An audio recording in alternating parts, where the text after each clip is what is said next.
Bis repetita dans le quartier Jean Lebaille. Après la très faible mobilisation de la semaine passée, une nouvelle opération de test volontaire a été lancée. Le point de départ, un pic détecté dans les eaux usées du quartier pour le virus de la Covid-19. Alors du coup, aujourd'hui, on est venu dépister le quartier de Jean Lebaille parce qu'on a fait une analyse des eaux usées et on a retrouvé des souches du SARS-CoV-2 à l'intérieur avec peut-être éventuellement aussi des variantes. Donc voilà, on fait une action ciblée sur tout le quartier afin de pouvoir essayer de repérer un cluster éventuel. Sur les 80 testés de la semaine dernière, pas de réponse positive. Cette semaine, ce sont surtout des personnes âgées inquiètes qui sont venues se faire tester. Ça, c'est un virus qui se répand très facilement dans la population générale et qui cause beaucoup de cas asymptomatiques. Donc les gens peuvent être facilement contaminés sans le savoir. Je voulais le faire il y a longtemps, mais comme ils l'ont fait ici, j'ai dit j'irai. Et la semaine dernière, c'était déjà organisé, vous aviez su Non, je ne savais pas. Je l'ai eu toujours, ils nous ont envoyé des papiers. Mettre le nom, prénom, là aussi, la date de naissance, je suis un peu... Quelques informations et un peu de temps pour remplir une fiche de renseignement. Et c'est parti. La semaine dernière, effectivement, nous y étions pris très rapidement et sans doute avec une communication qui n'était pas suffisante, puisqu'il y avait seulement eu des communiqués de presse qui avaient été diffusés la veille de l'opération. Donc c'était effectivement pas suffisant. Là, cette fois, nous avons fait une information ciblée dans chaque boîte aux lettres de tous les habitants concernés par ce dépistage. Un prélèvement pas très agréable, mais pas douloureux non plus. C'est un mauvais moment à passer. Pour me faire dépister contre le coronavirus, du coup. Qu'est-ce qui vous a décidé à venir ? Le fait qu'il y ait un dépistage gratuit dans mon quartier, étant donné que j'habite rue Jean Lebaille, ils ont fait un dépistage dans le gymnase qui est juste à côté de chez moi et j'ai profité du fait que je suis en repos aujourd'hui pour venir me faire dépister. Ce jeudi 18 février, 240 tests ont été réalisés seulement. L'Agence régionale de santé a déclenché, avec le soutien logistique de la ville de Limoges, cette opération suite aux résultats des prélèvements à la station d'épuration et dans les égouts du quartier. Vous êtes dans le laboratoire de la station d'épuration de la métropole de Limoges.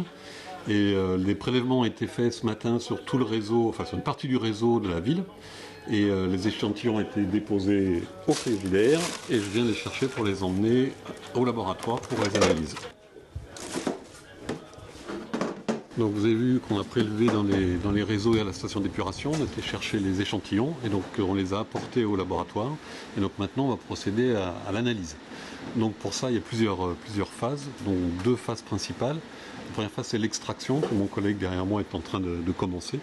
Donc pour ça, on va prendre chaque échantillon et on va les centrifuger et concentrer les traces de virus qu'il y aurait éventuellement dedans. Ça, c'est la première phase. Et la deuxième phase, ça sera l'analyse, où là, on passera dans l'appareil qui s'appelle la PCR, qui commence à être bien connu maintenant. Alors, ce qu'on a attaqué à Limoges, on a attaqué lors de la première phase, en fait, dès avril-mai l'année dernière. Et donc, on a suivi de façon classique dans les stations d'épuration les traces de génome. Et on redescend vers les quartiers. Donc c'est ça qui est original, c'est qu'on va remonter dans les différents quartiers de Limoges jusque dans les centres où il pourrait y avoir éventuellement des clusters. Du genre une maison de retraite, du genre des foyers universitaires ou des choses comme ça. Donc là je vais prendre mes échantillons, je vais venir les déposer donc sous la PSM. Parce que vu que c'est pas très propre, on les technique obligatoirement sous la PSM. Donc c'est pour nous protéger en fait, nous manipulateurs des effluents éventuellement qui seraient projetés dans l'air ambiant et donc ça aspire tout ce qu'il y a dans les effluents pour pas qu'on les respire.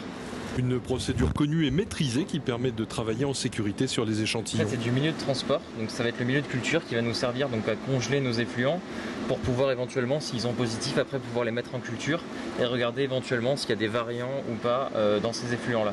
Donc on va congeler avec en 20% de sérum de eau comme ça et on va les mettre à la congélation donc avec 20 ml de milieu et 20 ml d'effluent pour pouvoir les congeler et les conserver correctement. En fait la conservation, ça c'est principalement avec le milieu de culture, ça va pouvoir nous permettre de bien les conserver, donc de ne pas dégrader nos ARN.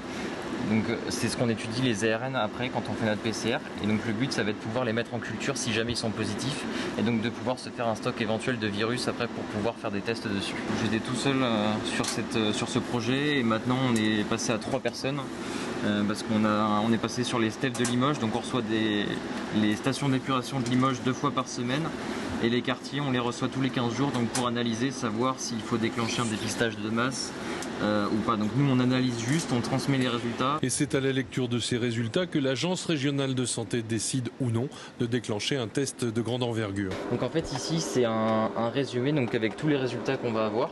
Donc on voit qu'on a différentes couleurs parce qu'en fonction des PCR, en fait, on a plusieurs gènes qui sont recherchés. Et donc, en fonction du nombre de gènes qui sortent, on va leur attribuer une couleur différente. Donc, s'il n'y a aucun gène qui sort, c'est vert. Après, un seul gène, c'est jaune.